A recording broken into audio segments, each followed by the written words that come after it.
बेंगलुरु के Mahalakshmi murder case में बड़ा खुलासा हुआ है। महालक्ष्मी की हत्या उसके साथ काम करने वाले मुक्ति रंजन रॉय ने की थी।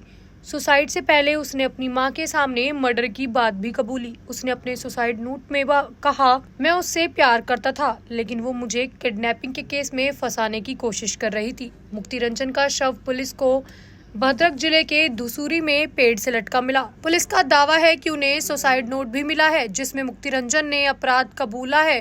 पुलिस के मुताबिक सुसाइड से एक रात पहले मुक्ति रंजन रॉय ने अपनी मां के सामने महालक्ष्मी के मर्डर की बात कबूली थी। उड़ीसा पुलिस के सूत्रों ने बताया है कि हमारी जांच में यह बात सामने आई है कि मुक्ति रंजन करीब 3 साल बाद उड़ीसा में अपने घर पहुंचा था। मुक्ति रंजन रात में अपनी मां के सामने फूट फूट कर रोने लगा और कहा कि मैंने महालक्ष्मी को मार दिया है। मां के सामने हत्या की बात कबूल करने के बाद सुबह 5 बजे उसने सुसाइड कर लिया। महालक्ष्मी मर्डर केस की जांच के मामले में बेंगलुरु पुलिस ने उड़ीसा पुलिस से संपर्क किया है। महालक्ष्मी केस के जांच अधिकारी बेंगलोर से उड़ीसा जाएंगे। मौके से मिला मुक्ति का सुसाइड नोट और मौका वारदात से बरामद लैपटॉप और बाकी सामान कब्जे में ले लेंगे।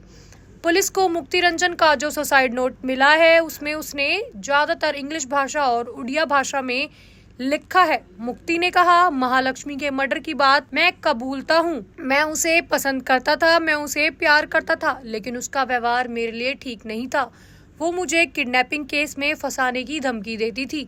मैंने काफी उस पे पैसे भी खर्च करे हैं। बेंगलुरु पुलिस के मुताबिक मुक्ति रंजन और महालक्ष्मी एक कपड़े की दुकान में काम करते थे। यहाँ दोनों की मुलाकात हुई और वे दोस्त बन गए। दोनों के बीच संबंध थे। महालक्ष्मी कथित तौर पर मुक्ति रंजन पर शादी करने का दबाव बना रही थी। दोनों के बीच इस मुद्दे पर लगातार बहस चल रही थी। इस बात से नाराज होकर गुस्सैल स्वभाव के मुक्ति रंजन ने महालक्ष्मी की हत्या कर दी और लाश के टुकड़े टुकड़े कर दिए। बेंगलुरु में फ्रिज के अंदर 40 से ज्यादा टुकड़ों में महिला की लाश मिली थी। महालक्ष्मी नाम की महिला का शव फ्रिज के अंदर से बरामद किया गया। इसके अलावा उसकी बॉडी के कुछ टुकड़ों को कमरे में बिखेरा गया था।